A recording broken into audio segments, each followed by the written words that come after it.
ఆంధ్రప్రదేశ్ విడుదల చేసినటువంటి జాబ్ క్యాలెండర్‌లో 10,060 ఉద్యోగాలున్నాయి. Yes sir. ఇకపై ప్రతి సంవత్సరం మేము జాబ్ క్యాలెండర్‌తో అంటే ఉద్యోగాలకు సంబంధించి నోటిఫికేషన్ విడుదల చేస్తామని చెప్తున్నారు. Yes sir. అంటే సాధ్యమైన పనేనా? లేకపోతే తక్కువ ఉద్యోగాలతోటి ఇలా విడుదల చేయొచ్చు జాబ్ క్యాలెండర్‌ని అనుకుంటున్నారా? దీనిపైన మీ అభిప్రాయం ఏంటి? మీరు అంటే రెండు రకాలుగా డైమెన్షన్స్‌లో మీరు క్వెషన్ అడిగారు.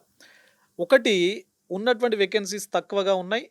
నంబర్ 1. నంబర్ 2 రెగ్యులర్‌గా ఎవ్రీ ఇయర్ ఇవ్వడం సాధ్యమేనా అని చెప్పేసి.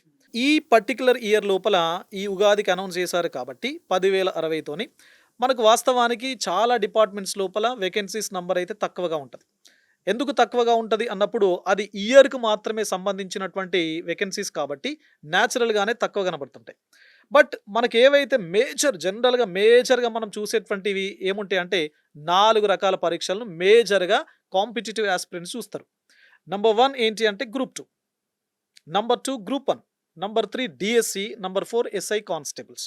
వాస్తవానికి ఒక 4, 5 రోజుల క్రితము వచ్చినటువంటి కథనాల ప్రకారము 450, 500 వేకెన్సీస్ మాత్రమే ఉంటున్నాయి అని చెప్పేసి కథనాలు వచ్చినాయి ఆంధ్రప్రదేశ్ లోపల.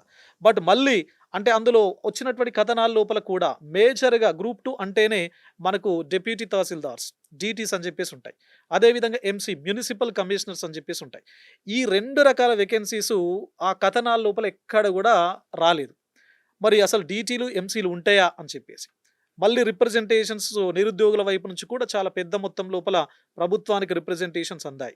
తప్పనిసరిగా 500 కాదు 1000 ప్లస్ వేకెన్సీస్ మీరు ఇవ్వండి అని చెప్పేసి. కొంత నిరుద్యోగుల వైపు నుంచి కొంత అసహనం ఉంటుంది. ఎందుకంటే లాస్ట్ గ్రూప్ 2 ఎగ్జామ్ లోపల 900 to 1000 వేకెన్సీస్ ఉన్నాయి కాబట్టి.